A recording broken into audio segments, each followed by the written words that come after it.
everybody, we're back. This is our Hometown History Extra with Montez Parker II. I'm Dami and this is Jamie. So if you just tuned into our last episode, we are talking about the Penn Street Plan. What is the official name of it? Penn Street Vision Plan, right? Penn Street Vision Plan, yeah, and one of the masterminds behind that is Montez Parker, who grew up in Penn Street neighborhood and led the presentation on the new vision plan at the Penn Market in April. And since that gathering, in which the plan was generally well received, he has focused his concerns on concerns raised during the meeting. So he's here tonight, and we're going to pick his brain and see what he has to say about it. So our first question is, what prompted you to become a lead on this project, and what has been the general reaction so far to the project?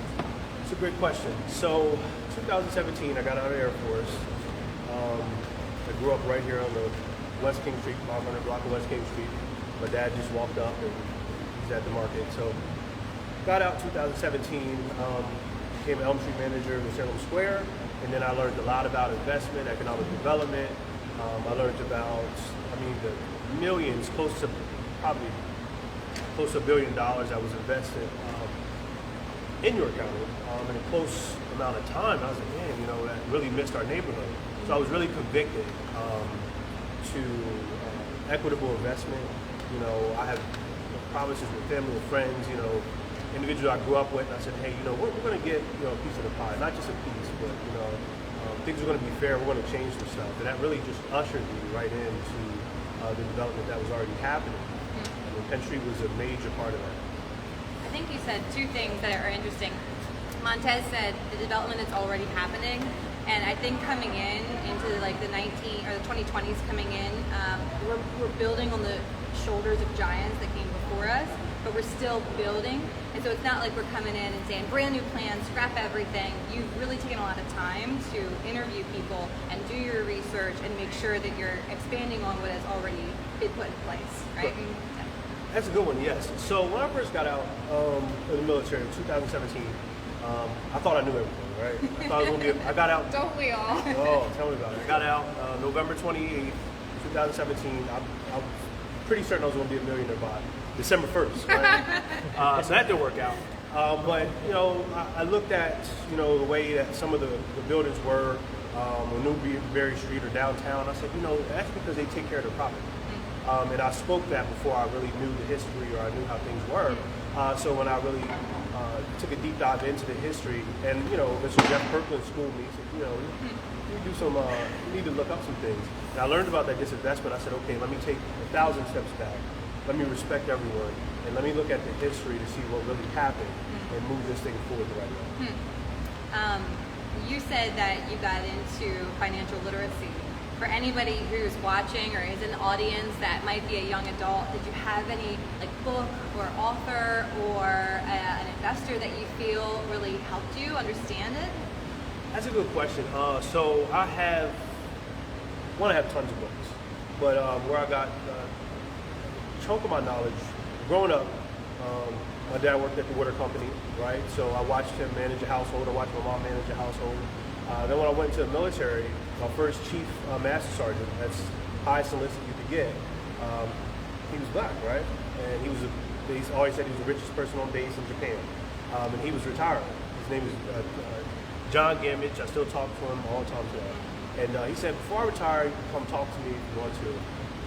And I sat down with him. He showed me the different investments that he made since he was 21. And that's where my financial literacy journey started. That's great, having a mentor. Having a mentor and seeing someone that was worth millions, and that was in the same profession as me. Yeah. Montez says he likes to read. We had coffee a few months ago, and he wasn't sure if he was going to have to wait for me. And he brought a book that, it was like 3 inches thick. Was it Steve Jobs?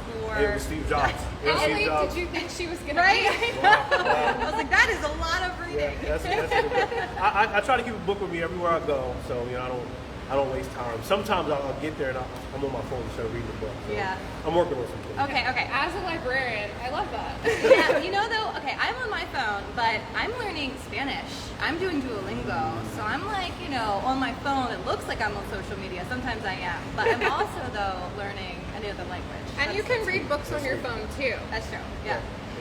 So earlier we had a member of the audience who asked about locals for construction and for building. So can you go over that question, and then also what are the first steps that we're going to do for implementation? So first steps. The first step was the vision board, right? That was really creating that excitement, being able to look at what can be in one's neighborhood, for investors to look how they can service a neighborhood and get two things: one, a financial return, but also a social return. To be able to bring out local investors, more local businesses, and to engage people and also re-engage. So first step was the vision plan. Second step is where we're going to get into projects. One project would be the Penn Street Market, right? Or I said Penn Street Market, the Princess Street Center. That's a project. So getting into the exact dollar amount, what needs to be done, and that's where we can get our local businesses. Okay, you have 100% of your project, if 20% of your project is HVAC, let's see how many local HVACs you have, right? Let's see how many black and brown businesses we have that can do that HVAC. And that's what the importance of a community vision plan is. It's saying, hey, we have this plan, here are the projects, let's make sure everyone is involved. Yeah.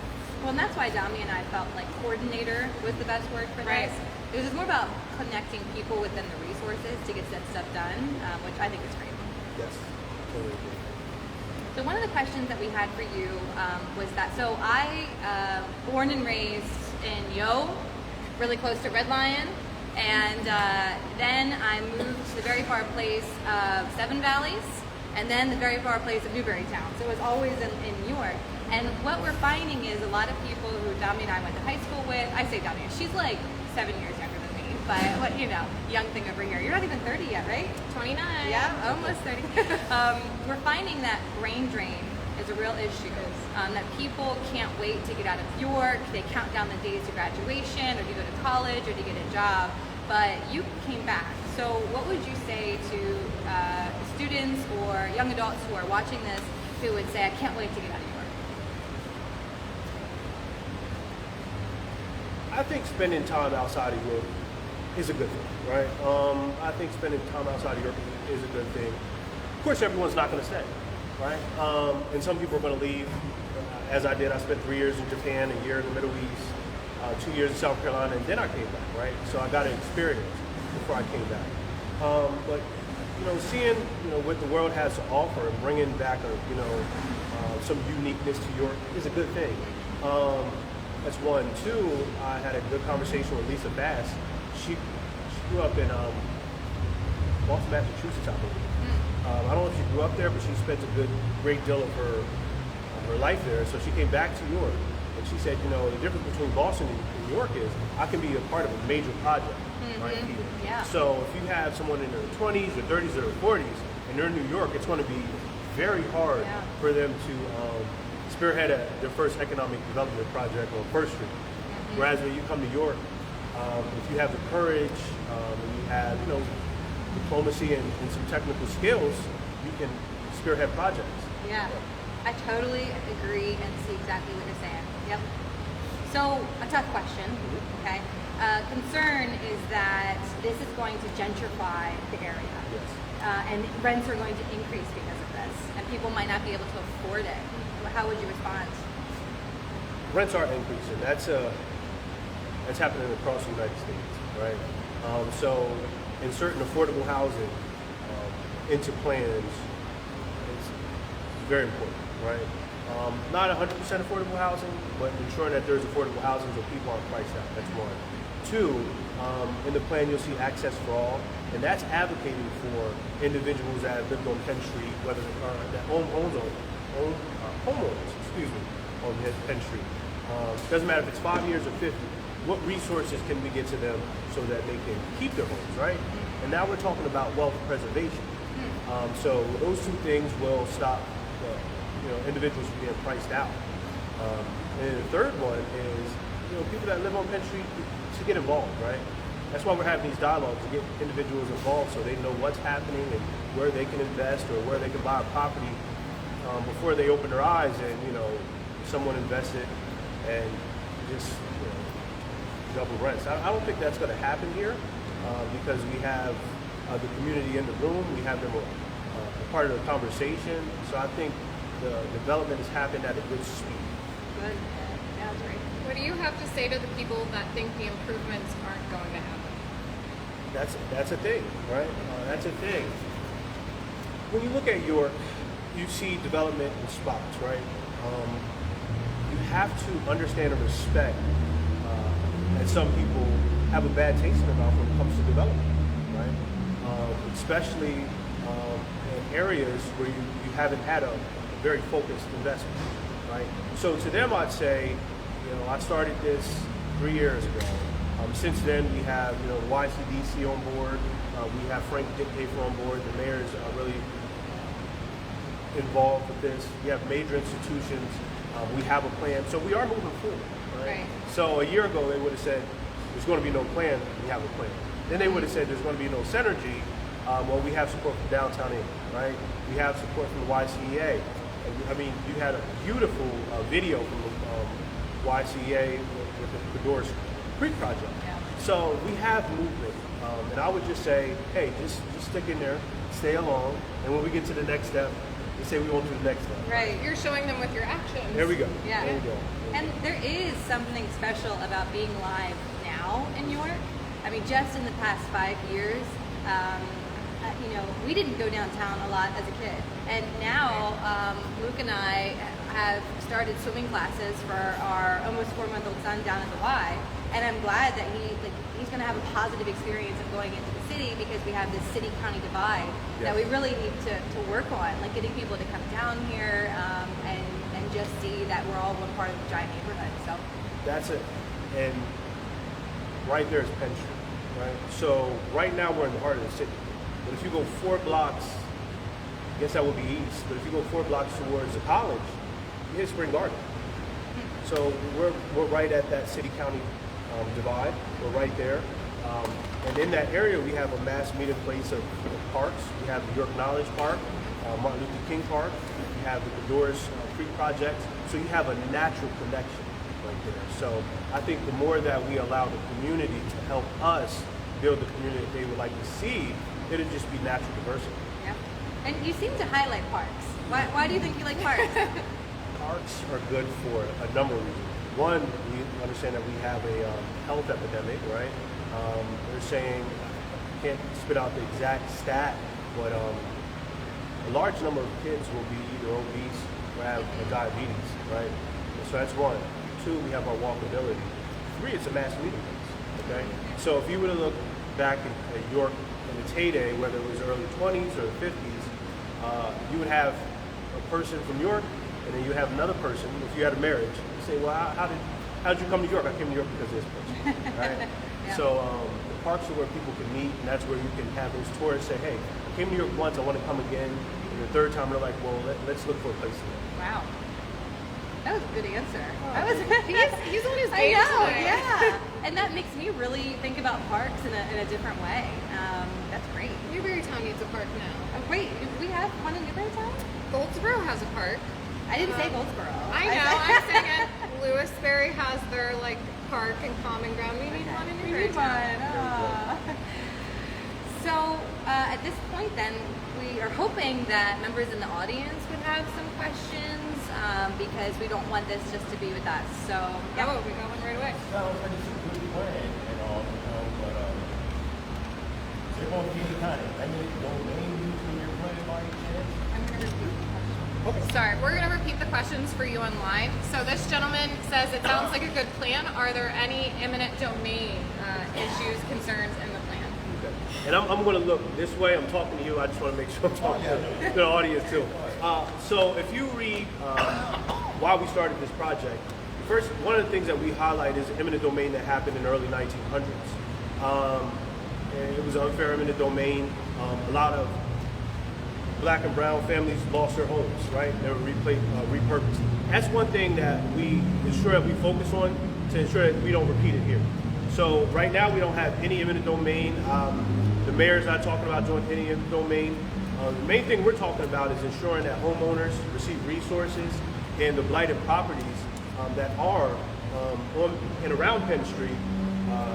We can rehab, repurpose those, and get those to homeowners.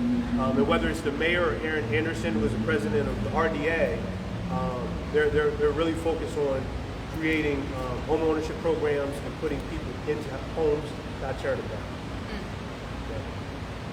So it sounds like that there's not going to be a lot of top-down decision-making for the people that already live on Penn Street. Instead, it's here are the tools, here are the resources, you make the choice that's best for you and your house. So the thing about the vision plan is it started with about 10 folks that lived going around Penn Street, right over there, Ethel's Kitchen. We had, like, we're breaking bread today, we broke bread, and we said, what would you like to see? So once the project started gaining traction, of course you have your investors that come and they say, hey, we have these ideas. So I'd say about 4 months ago, we were at the point of saying, hey, no, it's not just the ideas of one or two people, it's ideas of the community. So there were a lot of meetings, there were a lot of conversations, and now we're past that uncomfortable place where we're at a common ground of saying, well, how can we do this together? What do the residents want to see? It's here in this plan. How can we keep individuals, residents, business owners engaged as we move it forward? The buy-in. Yeah, that buy-in. Yeah. Does anyone else have a question or comment? Yes. Yeah, the reason I'd ask that is because this meeting right here, this is the first one I came to. This is the first one I knew about. I didn't really know about the one for years. So how do you announce these meetings? You put it on the local news or what? Sure. So this gentleman said that this is the first meeting he's been to about the vision plan because he wasn't aware of the other meetings. So do you have a plan in place to announce these things? How are you disseminating the information? So I'll say two things about that. One, the home run is the fact that within the last 2 years, we probably had a dozen meetings, right? No one's broke ground yet, right? Right. So no one has broke ground yet. The good thing about that is that we are engaging people. We're getting individuals like yourself in before we break ground or before we zero in on those plans. Most meetings like today, they have been in, I believe they've been in the dispatch. They have been all over Facebook. And we would like to get your information to ensure you're involved from now on. But I think a win here is the fact that you're at this meeting and we haven't broke ground on anything, right? So your input is on time. That's right. Okay. 13 or 12 meetings too late. Okay. So I also want to. heard about it. I'm just saying, listen, council. Okay. All right. You know, because I heard a bunch of stuff going on about people saying they didn't know about this. I did. Everybody would get to come to the main entrance here, which was the bar and rock there, and then you got looks like a tower flag beside entrance. It's kind of, you know, and you like walk around to the other side. I was like, okay. So one thing I want to say is, give me your name one more time. Give me your name one more time. Roger Myers, Splat Drips. Splat Drips. I want to make sure we identify Splat Drips. He is one of the lead painters over at the Arc Bridge, right? Yes. The Penn Street Bridge. So he was asking questions earlier. He had some history earlier, and I just want to say thank you. He is an anchor in the community. He lives right across the street from the bridge. Back when there was a lot of, you know, whether you want to say crime or Car jumping. a lot of things going on. And he got together with some of his artists, and now that bridge is a destination. It's really considered a recreation space. And he also comes to a lot of the meetings. He's supportive. He's a part of the solution. So I think I just want to take a second to just give him a hand. And one of the concerns is that it feels like sometimes these meetings aren't as public as what they could be. Like, for example, tonight we couldn't unlock the doors in the front, and that made it seem like it was closed off, and trying to go around the side was cumbersome, and it didn't feel like you were included. So we apologize for that. We should have been more open. Thankfully, we had that flag at least to hang up to kind of see it. It could have been improved on. And honestly, I passed the flag. I said, what is that? Because I know. the flag is kind of. I know. Yeah. And a part of it is we just do this because we love it, and if anybody out there has some grant money to send us to have a sign that we could have out there, that would be great. There'll be more announcements. Yeah, signs, yeah. And I want to say, you guys are rock stars too. I mean, you are naturals. up here. I'm like, man, this is do you call it a podcast? What exactly? What do we call it? Yeah. We call it a filming series, Like a vlog, maybe? would be? yeah, a little mini TV series. You have a good thing going there. Yep. Yeah. But thank you there for sharing. We don't want any. You what? It's on YouTube. We have it on all of our podcasts, all the free podcast platforms. Spotify. And it's on Facebook. So you can find us pretty much everywhere. Yeah, there's no paywall because what all you free. described to us is the opposite of what we want. We want people to feel like they can come, and so thank you for your feedback. That's important. Any other questions? I'm just curious. I've been around working in the downtown, and I've heard of some of the conflict that takes place right in this area, where on the one hand you have revitalization efforts, beautification efforts taking place. On the other hand, this is one of the locations where a lot of the hubs to serve people who are really, really struggling financially, can't afford food, maybe they're actively homeless. It's all kind of taking place right in this area. Which is on the one hand a beautiful thing and a part of inclusivity and community, but on the other hand it generates a lot of complaints at times about eyesores and things like that. So I'm just curious, since we're talking about this neighborhood, are things like the mission across the street, the street outreach 2 doors down, the YMCA housing around the corner, is that at all part of it? Or is it not? So the question was, there is some concern that you look at gentrification and this idea of revitalization and a lot of money that's going into these areas, but then you're also in areas where people struggle financially. There is low socioeconomic status and people feel like they're left out and they can't be a part of it. So the question was, is there involvement with the mission and the why and trying to connect more people with resources? That's a great question. It's an on-time question too. The YMCA is a part of the Penn Street Vision Plan, right? I sat down with them, Larry Richardson, Jose Santiago, very early on. We said, hey, this is something we want to do, and they support it. Another thing I'll say is we have a lot of different communities and major institutions within 6 or 7 blocks, right? So you have, as you said, you have the mission, who houses, a vulnerable population. You have the YMCA, who also houses a vulnerable population. Right down the street, you have a World Square development. You have a business district. Then you have the market. You have housing, right? You have low-income housing. You have the Dax Home Project, and you have a college, all within 6 or 7 blocks. So when you don't have equitable planning, right, and you invest in one area, in a small pocket like that, you're going to start to see spikes in, whether you want to say crime or loitering, that you say. Having an inclusive plan with an inclusive approach and bringing those institutions to the table should start to turn that around. But the honest answer is, whether you're in a big city or a small city, the factors that you brought are some issues that are happening. And I think too that there needs to be a lot of consideration from all the people at the table. One is that the people hear change and they don't know what that means, and that can be very scary. And if you're coming to the meeting and this is the first one that you've heard about, it is alarming because you're not sure what's going to happen to your neighborhood. On the other hand, you're a father of 4 who's trying to better Penn Street.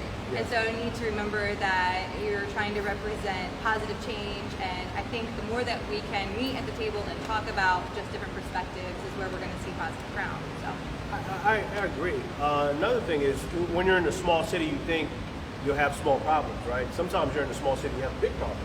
And some that you mentioned. So, plan like the Penn Street Vision Plan, hopefully, 10 years from now, everyone in this room can say, man, I was happy I was a part of the conversation and we actually, changed that community. what else? Do we have any other questions or comments? Someone asked online, and this has been covered, but maybe you could answer it again real succinctly. What are the next steps in the project, and who is coordinating? Okay, so do you mind if I? Yes. The question was, what are the next steps in the project, and who's coordinating the project? Good question. Next step. So the first step was a vision plan, right? Casting a vision, getting the excitement. The next step is to hone in on each project, right? Whether it's housing, whether it's the Princess Street Center. Bland and RDA are doing a wonderful job with the Penn Market.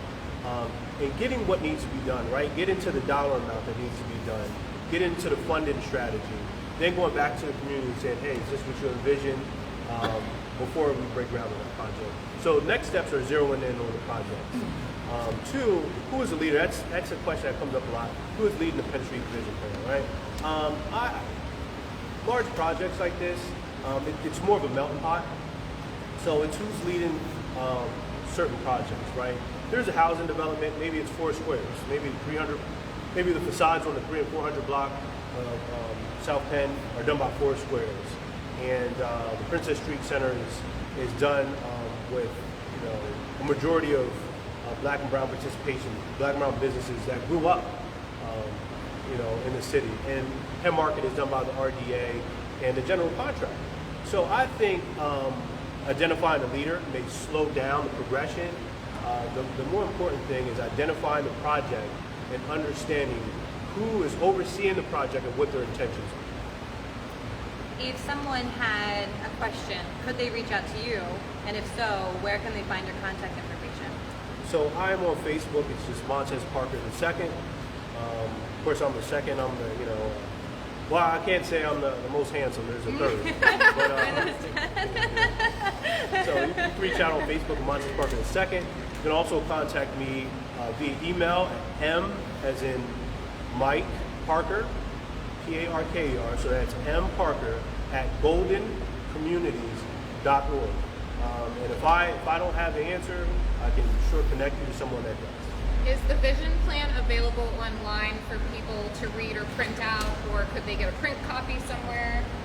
Yes, it is on York City Council's website. The vision plan is public. And we will link it below, so you can click below. I'm sure our wizard behind the curtain, Jim McClure, will be working on that momentarily. And if anyone wants more information about upcoming meetings or advancements with the plan, just information in general moving forward, is that something that they need to come to you for? Do they go to the website that you were talking about where the vision plan is?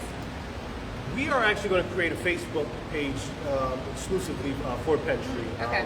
It's taken legs of its own, it's showing wings of its own. So we're going to create a Facebook page so that every single article that Jim McClure or vlogs that you guys have had are on.